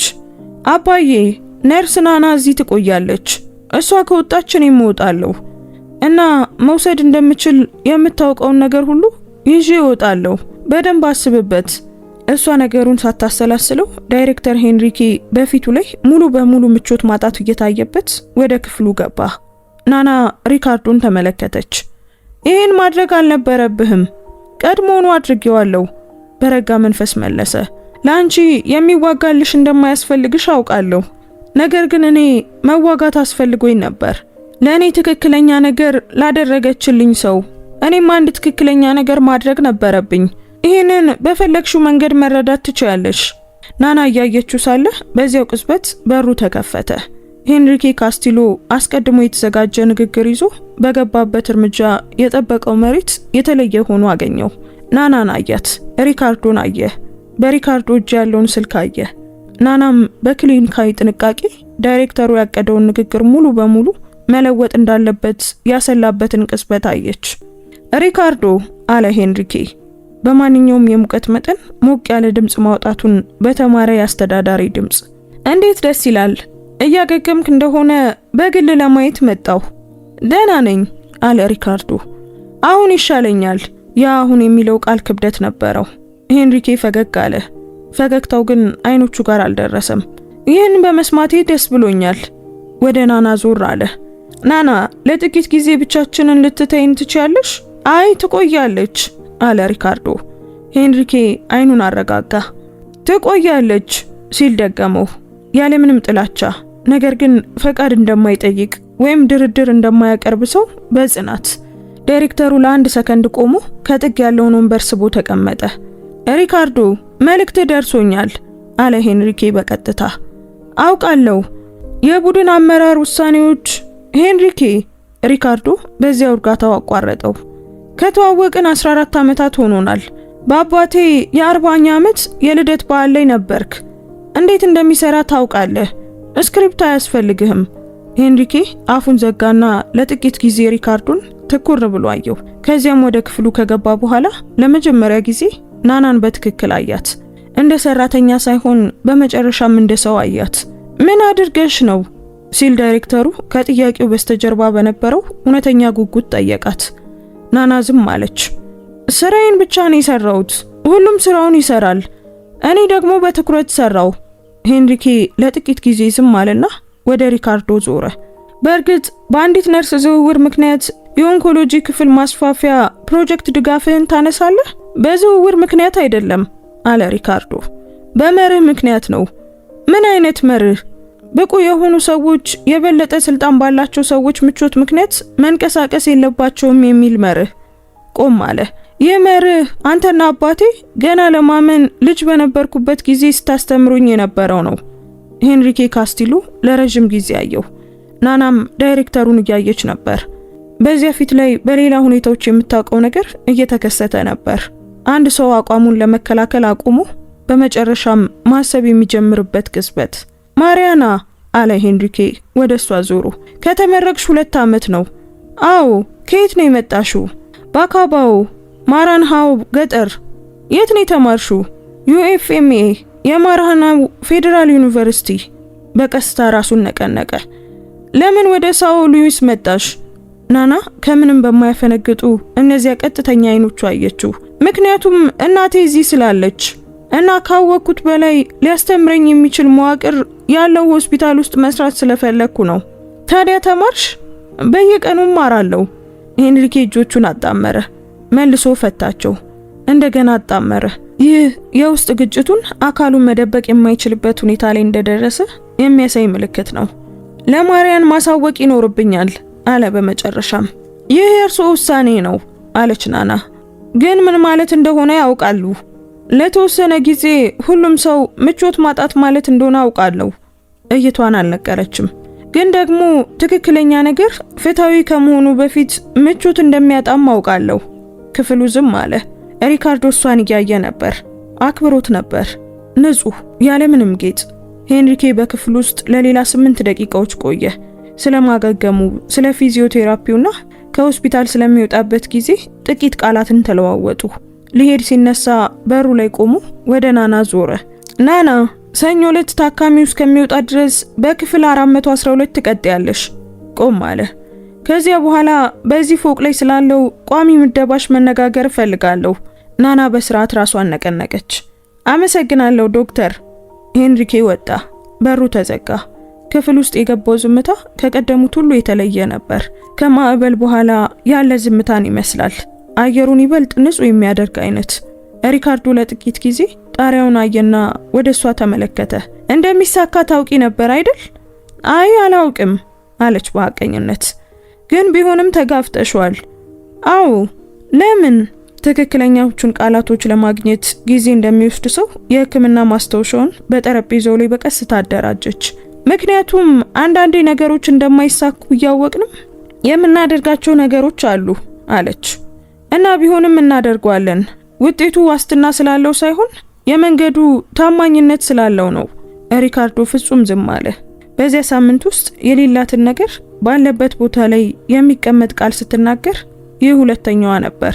ወንድሜም ተመሳሳይ ነገር ይል ነበር አለ ከጥቂት ጊዜ በኋላ። ራፋኤል እርሻ ማለት ስለ ምርት መሰብሰብ ሳይሆን አንተ እዚያ ሆነ ሲያድግ ባታየውም እንኳን ስለምትተክለው ነገር ነው ይል ነበር። ክፍሉ በዚያ ብርቅዬና ጥሩ ዝምታ ተሞላ። እሱ ጠቢብ ነበር አለች። አዎ ነበር። ሪካርዶ ወደ መስኮቱ ተመለከተ። እኔ ደግሞ ይሄንን ረስቼ 4 ዓመታት አሳለፍኩ። በ5:40 ላይ ሴኒዮር አልቤርቶ የሪካርዶን ምሳ ይዞ መጣ። ገብቶ ትሪውን አስቀመጠ። ቅንድቡን አንስቶ ናናን አያት። እሷም ቀስ ብላ ራሷን ነቀነቀች። እሱም ፈገግ አለ። የ23 ዓመት የኮሪደር ልምድ ያለውና ጥሩ ነገር ሲያሸንፍ የሚያውቅ ሰው ፈገግታ ነበር። ዶሮ በአትክልት ነው አለው ለሪካርዶ። ኦ ዛሬ ኩሽናዎቹ ለጋስ ሆነውልኛል። አንተነ እንዲለግሱ የጠየቅከው አለ ሪካርዶ። ሴኒዮር አልቤርቶ አላረጋገጠም፣ አልካደም። ይልቁኑ በቀስታ እያፏጨ ወጣ። ሪካርዶ ምግቡን አየና ናናን ተመለከተ። ዛሬ ከስራ በኋላ ነው ምሳ የምትበይው? ምን ያህል ደቂቃ ይቀራል? 40 ደቂቃ ይቀራል። ዝም አለና ገና መከላከል በማይበዛበት ድምፅ እንዲህ አለ። ሌላ ሳህን መጠየቅ ይቻላል? ናና አይኖቿን አነሳች። ለምን? ምክንያቱም በየቀኑ በከርሰ ምድር ካንቲን ውስጥ ብቻሽን ስለምትበይ። ትላንት በመስኮት ስትወርጂ አይቼሻለሁ። ስርዓቱ አይፈቅድም ናና ሲል አቋረጣት። ስርዓቱ ብዙ ነገሮችን እንደማይፈቅድ አውቃለሁ። በቀጥታ አያት። ግን እየጠየቅኩሽ ነው። እናም በዚህ ሳምንት አንዳንድ ህጎች ለቢሮክራሲ እንጂ ለጥበብ እንዳልተፈጠሩ ተረድቻለሁ። ናና ላፍታ ዝም አለች። ወደ ኮሪደሩ አየች። ከዚያም ምግቡን አየች። ከዚያም እሱን ተመለከተች። ሴኒዮር አልቤርቶ የራሱን ምሳ ገና ካልወሰደ ልይ አለችና ወጣች። ስትመለስ 2 ሳህን ይዛ ነበር። ሪካርዶ ምንም አልተናገረም። ነገር ግን በዚያ ሳምንት ውስጥ ለመጀመሪያ ጊዜ በአፉ ጥግ ላይ እውነተኛ ፈገግታ የሚመስል ነገር ታየ። በሆስፒታሉ ድምፅ ታጅበው ምሳቸውን በሉ። ብዙ ወሬ ባይኖርም እንደ መጀመሪያዎቹ ቀናት የከበደ ዝምታ አልነበረም። ምሳ ላይ እያሉ ሪካርዶ ሳህኑን እያየ አባቴ ዛሬ እንደሚደውልልኝ ታውቂያለሽ አላት። አውቃለሁ እና በዚህ ጊዜ አነሳዋለሁ። ናና ምንም አልተናገረችም። ነገር ግን በውስጧ የተሰበረ ነገር በቀስታ እንደገና ሲገጣጠም የሚሰማው አይነት ስሜት ነበር። ትንሽ ሞቅ ያለ ስሜት። ናና አላት ከጥቂት ጊዜ በኋላ። ከሆስፒታል ስወጣ ጠበቀች። ትጠፊያለሽ አይደል አላት። ወደ ቀጣዩ ታካሚ፣ ወደ ቀጣዩ ክፍል፣ ወደ ቀጣዩ ታሪክ ትሄጃለሽ። ወንጀል አልነበረም፣ እውነታውን መናገር ነበር። ያ ስራዬ ነው አውቃለሁ። ግን በዚህ ሳምንት በቁርጭምጭሚቴ ላይ ብቻ ሳይሆን ልዩነት እንደፈጠርሽ እንድታውቂው ፈልጋለሁ። ናና እሱን አየችው እና በዚያ ሳምንት ውስጥ ለመጀመሪያ ጊዜ በዚህ እይታ ውስጥ ምንም አይነት ክሊኒካዊ ነገር አልነበረም። ሰብአዊነት ብቻ ነበር። ከሁለት ፈጽሞ ተቃራኒ የህይወት ጎኖች የመጡና በሆስፒታል ክፍል ውስጥ ሁለቱም በየራሳቸው መንገድ እውነተኛው ነገር በሚያስፈልጋቸው ቅጽበት የተገናኙ 2 ሰዎች። አንተም ልዩነት ፈጥረሃል አለችው በቀላሉ። ሪካርዶ አይኑን አርገበገበ። ይህንን አልጠበቀም ነበር። እኔ አንዳንዴ ታካሚ ከሚማረው በላይ ያስተምራል። ወደ ሳህኗ ተመለከተች። ስልጣን በሌላው ወገን ቢሆንም እንኳን ለትክክለኛው ነገር መታገል ዋጋ እንዳለው አስታወስከኝ። ክፍሉ እንደገና በዚያ ጥሩ ዝምታ ተሞላ። ነገር ግን ሁለቱም ገና ያላወቁት ነገር ቢኖር መውጫው የተቆረጠው ከሳምንታት በኋላ ሳይሆን ከ2 ቀን በኋላ መሆኑን። እና በሚቀጥሉት 48 ሰዓታት ውስጥ ምንም አይነት ስርዓት፣ መልእክት ወይም ንግግር ያልተዘጋጁበት አንድ ነገር እንደሚከሰት ነበር። የሁሉንም ነገር አቅጣጫ ለዘላለም የሚቀይር ነገር። መውጫው ለአርብ ተቆረጠ። ናና በሐሙስ ከሰዓት በኋላ በማስታወሻው ላይ አየችው። በዶክተር ቢትሪዝ ወይም በሪካርዶ ሳይሆን በሲስተሙ ላይ ሰዎች ሊናገሩት የሚገባቸውን ነገር ሲስተሞች በሚናገሩበት በዚያ ቀዝቃዛና አውቶማቲክ መንገድ። ለጥቂት ጊዜ ስክሪኑን እያየች ቆየች። አርብ አንድ ቀን ከ24 ሰዓት ያነሰ ጊዜ። በዚያ ምሽት ወደ ቤት ስትመለስ በአካባቢው ገበያ አልፋ ማንጎ፣ ካሹ እና የታሸገ ታፒዮካ ገዛች። ወደ ሁለተኛ ፎቅ አፓርታማዋ ገብታ መስኮቱን ከፈተች። አየር ማቀዝቀዣውን አብርታ የአልጋዋ ዳር ላይ ተቀመጠች። ስለ ሪካርዶ ብቻ ሳይሆን ያን ሳምንት ምን እንደነበር አሰበች። ወደ ክፍል 412 የገባችው በአዲስ ነጭ ጋውንና ገና ያገኘችውን ቦታ ለመልመድ እየሞከረች ባለ ስሜት ነበር። ከእያንዳንዱ የሥራ ፈረቃ ስትወጣ ግን ትንሽ ተለውጣ ነበር። በእሳት አልፎ አመድ ሳይሆን ጠንካራ እንደሚሆን ብረት። አርብ ጧት በ12 ሰዓት ከሩብ ደረሰች። የአራተኛው ፎቅ ኮሪደር ሁሉንም ነገር በቆይታ ላይ የሚያመሳስል የጧት ብርሃን ነበረው። ሴንሆር አልቤርቶ እዚያ ነበር፣ ሁልጊዜም እንደሚገኘው። ደህና አደርሽ አላት ቡና እየሰጣት። ተቀበለችው። ዛሬ ቀኑ ነው አለች። አዎ ቀኑ ነው፣ እሱም ማረጋገጠላት። ለጥቂት ጊዜ ዝም አሉ። ደህና ትሆኛለሽ አላት አልቤርቶ። አውቃለሁ፣ እሱም ደህና ይሆናል። ቡናዋን ጠጣች። ያንን ገና አላውቅም። አልቤርቶ በቀስታ ሳቀ። እኔ አውቃለሁ አላት። ያ ያበቃል። ናና በ12 ሰዓት ከ40 ወደ ክፍል 412 ገባች። ሪካርዶ የአልጋው ዳር ላይ ተቀምጦ ነበር። ልብሱን ለብሷል። ሰማያዊ ሸሚዝ፣ ቁርጭምጭሚቱ ታስሮ መሬቱ ላይ አርፏል። ሻንጣው ግድግዳው ጋር ተቀምጧል። ትንሽና አነስተኛ፣ ከዱዋርቴ ቤተሰብ ጋር የማይመጣጠን። ስትገባ አያት። ዛሬ ቀድመሽ መጣሽ፣ አንድ አስፈላጊ ነገር ነበር አለች። ተጨማሪ ማብራሪያ። ተረዳው። ናና የዕለት ተዕለት ተግባሯን ለመጨረሻ ጊዜ አከናወነች። ቁስሉን፣ መድኃኒቶቹን ፈተሸች። ለሚቀጥሉት ሳምንታት ስላለው ጥንቃቄ፣ ስለ ፊዚዮቴራፒውና ስለሚደረገው ክትትል አስረዳች። ሪካርዶ ከመጀመሪያው ሳምንት በተለየ ትኩረት ይሰማ ነበር። በፊት ያልጠየቀውን መረጃ እንደ መታገስ ነበር የሚሰማው። አሁን ግን እያንዳንዱ ቃል እውነተኛ ውጤት እንዳለው እንደሚያውቅ ሰው ይሰማል። ስትጨርስ ፓትሪሺያ ናት በክትትል ጊዜ የምትይኝ ሲል ጠየቀ። እንደ ፈረቃው ይወሰናል። ለምን? አንቺ ብቻ ከምትሆኝባቸው አንዱ ላይ መሆንሽን ማወቅ ፈልጌ ነው። ናና ወዲያውኑ ሳትመልስ በማስታወሻው ላይ ጻፈች። ከዚያም አይኖቿን ሳታነሳ ክትትሎች በተለያዩ ክፍሎች ነው። ፈረቃው ሊለያይ ይችላል። ልኖርም ላልኖርም እችላለሁ አለችው። እሺ ተረድቻለሁ፣ ብቻ እንደምትኖሪ ተስፋ አደርጋለሁ አላት። አይኖቿን አነሳች። እሱ በሐቀኝነት እያያት ነበር፣ ያለምንም ድብቅ ዓላማ። ህይወት ከሚሰማው ነገር ያነሰ ለመናገር በጣም አጭር መሆኗን በዚያ ሳምንት እንደተረዳ ሰው። እኔም ተስፋ አደርጋለሁ አለችና ወደ ማስታወሻዋ ተመለሰች። በ2 ሰዓት ላይ ዶክተር ቢያትሪዝ መውጫውን ለመፈረም መጡ። ሪካርዶን በደግነት ሰላም ብለው ሰነዶቹን ፈረሙ። ከመውጣታቸው በፊት ናናን አዩት። ጥሩ ስራ ነው የሰራሽው ናና። ይህ የስርዓት ምስጋና አልነበረም። በቅርብ ተከታትሎ ውጤቱን ካረጋገጠ ሰው የሚመጣ አይነት ነበር። በ2 ሰዓት ከ20 ላይ ሴንሆር አልቤርቶ ተሽከርካሪ ወንበሩን ይዞ መጣ። ሪካርዶ ወንበሩን በህይወቱ ሙሉ ድጋፍ እንደማይፈልግ ሰው እይታየው። ይህንን አልጠቀምም፣ ስርዓት ነው አለች ናና። ምርኩዝ አለኝ አላት። ስርዓት ግን ስርዓት ነው። እሷን አያት፣ እሷም አየችው። እናም በዚያ ሳምንት ውስጥ ለመጀመሪያ ጊዜ ሪካርዶ ዱዋርቴ እውነተኛ ሳቅ ሳቀ። በመጀመሪያዎቹ ቀናት እንደነበረው ደረቅ ሳቅ ሳይሆን ከደረት የፈለቀ እውነተኛ ሳቅ። ናናም ፈገግ አለች። ሴንሆር አልቤርቶ ላለመሳቅ ግድግዳውን እያየ ራሱን አዞረ። ሪካርዶ ወንበሩ ላይ ተቀመጠ። ናና ወንበሩን ገፋች። አልቤርቶ ሻንጣውን ያዘና ሶስቱም በአራተኛው ፎቅ ኮሪደር ላይ ለመጨረሻ ጊዜ ተጓዙ። ናና ወንበሩን በቀስታ ነበር የምትገፋው፣ በፍላጎት እንጂ በአስፈላጊነት አልነበረም። በዚያ ኮሪደር ላይ የምታሳልፈው እያንዳንዱ ሰከንድ ለማንም ማብራራት የማያስፈልግበት ሰከንድ ነበር። ሊፍት ውስጥ ሪካርዶ ትላንት ማታ ለአባዬ ደውዬለት ነበር አለ። ናና ምንም ሳትል ጠበቀች። ለ1 ሰዓት ከ40 ደቂቃ ተነጋገርን። ቆም አለ። በህይወታችን እንደዚህ ተነጋግረን አናውቅም። እንዴት ነበር? በጣም ከባድ ነበር፣ ግን አስፈላጊ ነበር። ልክ እንደ አብዛኞቹ ዋጋ እንዳላቸው ነገሮች። ሊፍቱ ምድር ቤቱ ላይ ተከፈተ። የሆስፒታሉ መስተንግዶ ክፍል በአርብ ጧት እንቅስቃሴ ተሞልቷል። አደሊኖ ዱዋርቴ ወንበር ላይ ተቀምጦ ነበር። ልጁን ሲያዩ በቀስታ ተነሳ። ሁለቱም ተያዩ። ፍጹም መፍትሄ ገና አልተገኘም። ቢሆንም ግን እንደገና ለመሞከር የወሰኑ ሁለት ሰዎች ነበሩ። ሪካርዶ በምርኩስ ወደ አባቱ ሄዶ ናና ያልጠበቀችውን ነገር አደረገ። እጁን አልሰጠውም፣ ይልቁኑ አቀፈው። ለረጅም ጊዜ ያልተለማመደው ሰው አይነት አስተቃቀፍ። አደሊኖ አይኖቹን ጨፍኖ የልጁን ጀርባ አቀፈ።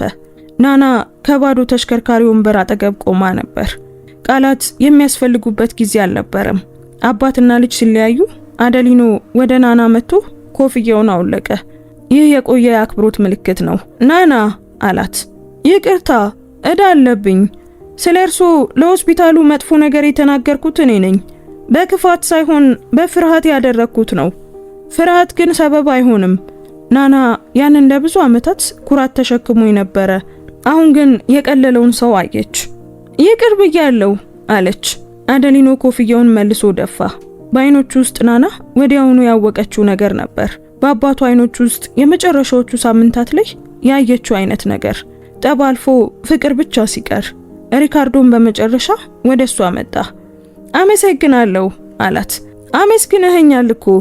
እንደገና እያመሰገንኩሽ ነው። ሁሉም ሰው ተስፋ እንዲቆርጥብኝ በምፈልግበት ጊዜ አንቺ ተስፋ ስላልቆረጥሽብኝ አመሰግናለሁ። ናና ለጥቂት ጊዜ ዝም አለችና ተስፋ እንድቆርጥብህ እያደረክ አልነበረም አለችው። አንተ ብቻ በህመም ላይ ነበርክ። ህመም ላይ ያለ ሰው ደግሞ አንዳንዴ መጥፎ ጸባይ ሊያሳይ ይችላል። ያ ማንነት ሳይሆን ህመምህ ነው። ህመም ደግሞ ሕክምና አለው። ሪካርዶ ዝም ብሎ እያያት ቆየ። ይሄንን ግን ለታካሚዎች ሁሉ ትነግራቸዋለሽ? መስማት ከፈለጉ ነግራቸዋለሁ። እኔ ደግሞ መስማት ያስፈልገኝ ነበር። ፈገግ አለ። ካደኩ በኋላ እንዳንቺ አይነት ባለሙያ መሆን ፈልጋለሁ አላት። ናና ቅንድቧን ሰቀለች። አንተ ከኔ በ10 ዓመት ትበልጣለህ። ኦ ስለዚህ አልፎኛል ማለት ነው አላትና ሁለቱም ሳቁ። ሪካርዶ በ2 ሰዓት ከ53 ሄደ። ናና በሆስፒታሉ ደጃፍ ላይ ቆማ መኪናው ሲርቅ አየች። ሴንሆር አልቤርቶ አጠገቧ ቆመ። ይናፍቅሻል አላት። ላፍታ አሰበች። የዚያን ሳምንት ስራ ትንሽ ናፍቃለሁ። ስራውን አይደለም። አልቤርቶ ራሱን ነቀነቀ። ዋጋ እንዳለው የምታውቂው በዚህ ነው። ናና ወደ 4ኛ ፎቅ ተመለሰች። ኮሪደሩ እንደ ሁልጊዜው ነበር። ነገር ግን እሷ አሁን ከዓላማ ጋር አገናኝተዋለች። በክፍል 412 ስታልፍ ክፍት ነበር። የጽዳት ሰራተኞች ገብተዋል። ክፍሉ ባዶ ነበር። አልጋውም ተነስቷል። ናና ለሰከንድ ቆማ ባዶውን ክፍል አየች። እንዲህ ነው የሚሰራው። የአንድ ሰው ህይወት ውስጥ በተሰበረበት ቅጽበት ትገባለህ። የቻልከውን ታደርጋለህ፣ በጥንቃቄና በሐቀኝነት። ከዚያም ክፍሉ ለቀጣዩ ታሪክ ዝግጁ ሆኖ እንደገና ባዶ ይሆናል። ይህ የሚያሳዝን ነገር ሳይሆን ስራዋ ነበር። ስራዋን ደግሞ ትወደዋለች። በ3 ሰዓት ከ10 ላይ ማርያን በኮሪደሩ ላይ ስታልፍ ናናን ስታይ ቆመች። ፈገግታዋ ያው እንደነበረው ነው። ነገር ግን ከስሩ አንድ ባለሙያ ሌላውን ዝቅ አድርጎ ማየት እንደማይችል የተረዳ አክብሮት ነበር። 412 ያለው ታካሚ ወጥቷል አለች ማርያን። አዎ አለች ናናም። ጥሩ ስራ ነው። አረፍተ ነገሩ ደረቅ ቢሆንም ወጥቷል። ናና በራስ መተማመን በኮሪደሩ ተጓዘች። አሁን ጋውኑ አዲስ አልነበረም። የሳምንት ታሪክ በውስጡ ነበረው። በ3 ሰዓት ከ22 ስልኳ ጠራ። ናና ድምፁ የታወቀ ነበር ግን የቀለለ። ሪካርዶ ነኝ። ይሄ አዲስ ቁጥር ነው። የድሮ ብዙ የማያስፈልጉኝ ነገሮችን ይዞ ቀርቷል። ቆም አለ። በችግር ያደገ ሰው ተስፋ መቁረጥን አይማርም ብለሽኝ ነበር። ያንን ይዤዋለሁ። ናና ቆመች። እባክህ ቁርጭምጭሚትህን ጠብቅ አለችው። እጠብቃለሁ። ጥሩ ናና፣ ስለ ቆየሽ አመሰግናለሁ። እሺ። ናና ወደፊት ያለውን ረጅም ኮሪደር አየች። ለዚህ ነው እዚህ ያለሁት አለች። ስልኩን ዘጋችው። ጥልቅ ትንፋሽ ወሰደችና ወደ ቀጣዩ ክፍል አመራች። ውድ ቤተሰቦቻችን የዛሬው ታሪካችን በዚሁ ተጠናቋል። ታሪኩን እንዴት አገኛችሁት? ምንስ ተማራችሁበት? እስኪ ኮሜንት ላይ ሐሳብ አስተያየታችሁን ጻፉልን። እዚህ ድረስ ከሰማችሁትና ከጨረሳችሁትም ጨርሼዋለሁ እያላችሁ ንገሩን። እንደዚህ አይነት ድንቅ ታሪኮችን መስማት የምትወዱ ከሆነ ደግሞ አሁኑኑ ሰብስክራይብ በማድረግ ቤተሰባችንን ተቀላቀሉ። በየቀኑ የምንለቃቸው አዳዲስ ታሪኮች እንዳያመልጧችሁም የደውል ምልክቱን ተጫኑ። አንዲት የደግነት ተግባር የሰውን ሕይወት ትቀይራለች ብላችሁ የምታምኑ ከሆነ ላይክ እና ሼር በማድረግ ለሌሎች ለብዙ ሰዎች እንዲደርስ አድርጉት። እናመሰግናለን። እንወዳችኋለን። ቸር ቆዩን።